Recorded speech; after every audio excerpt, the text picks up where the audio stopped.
Hi there, my name's Rob Salter. Welcome to my channel. This is a place where we look at psychological and physical health. So in my last video, I was talking about the idea of innocence, the innocence of childhood, and a description of returning to our factory settings, our kind of innocence, our ability to choose from our inner wisdom in every moment. So in this video today, I'm going to look at a different way of looking at innocence, if you like, and looking at it through the prism of a very popular psychological test, the Big Five personality types, the Ocean test, and the suggestion really that in a way we do have factory settings, but maybe they've all been dialed up to slightly different levels for us as individuals. So I took this test recently. I'll leave a link down below. It's a free test you can do online. It's quite revealing.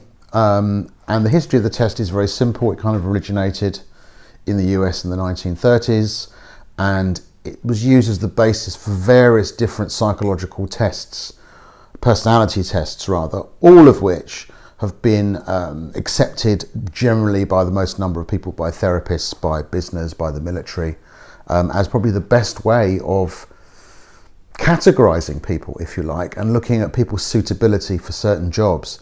So when I did the test, I'll post a kind of printout of my results. But the number one trait for me was agreeableness, and this didn't really come as much surprise to me. But it was quite interesting just to see to what extent it dominated the other traits that are there. So the traits that you can have are summarized by Ocean. So O is openness, C is conscientiousness, E is extroversion, A is agreeableness, and N is neuroticism.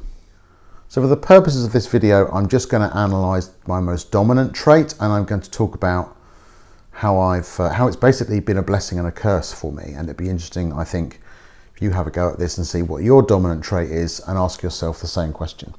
So the definition of agreeableness really is somebody who has a very optimistic view of human nature, who basically believes that people are good, people are honest, they are people who strive for social harmony, and they're also people, generally speaking, who dislike confrontation and will go for the quiet life, if you like. They won't necessarily bring a confrontation to a head, but they'll go down the path of least resistance. So as you can imagine, both a blessing and a curse. So when I look back over my career, I can see that fortuitously, I don't think it was particularly planned, but I chose to go down the road of teaching. I became a high school teacher. And this ended up being one of the best things that I could ever have done for myself as an agreeable person, because it became clear very quickly that because I struggled with personal boundaries in relationships and I was quite passive, actually being able to control children in a class was an absolute nightmare for me. It was extremely difficult because of this agreeableness. I just made the assumption that if I was agreeable in life, people would be agreeable to me. No, they won't. So particularly not in schools. So the reason that this was the best thing that could ever have happened to me was because I then had to go and do a whole piece of work on myself. How do I use my agreeableness and then add in layers of assertiveness and various sort of barriers, etc., etc.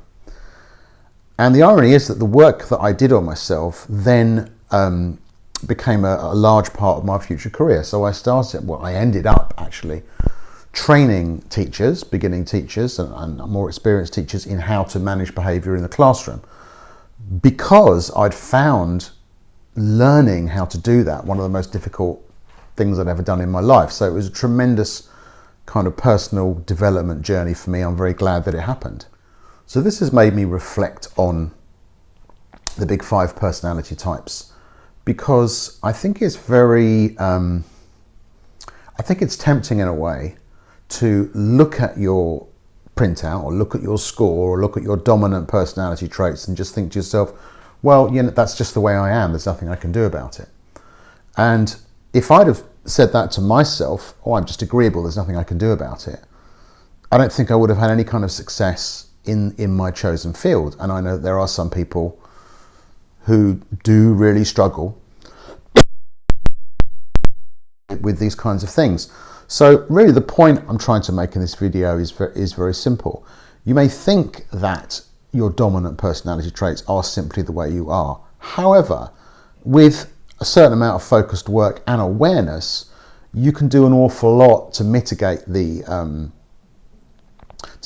those traits and mitigate the downside and focus on the upside and use them as a tool for awareness, which can help you gain more insight into yourself and help you become a more effective communicator and a happier person.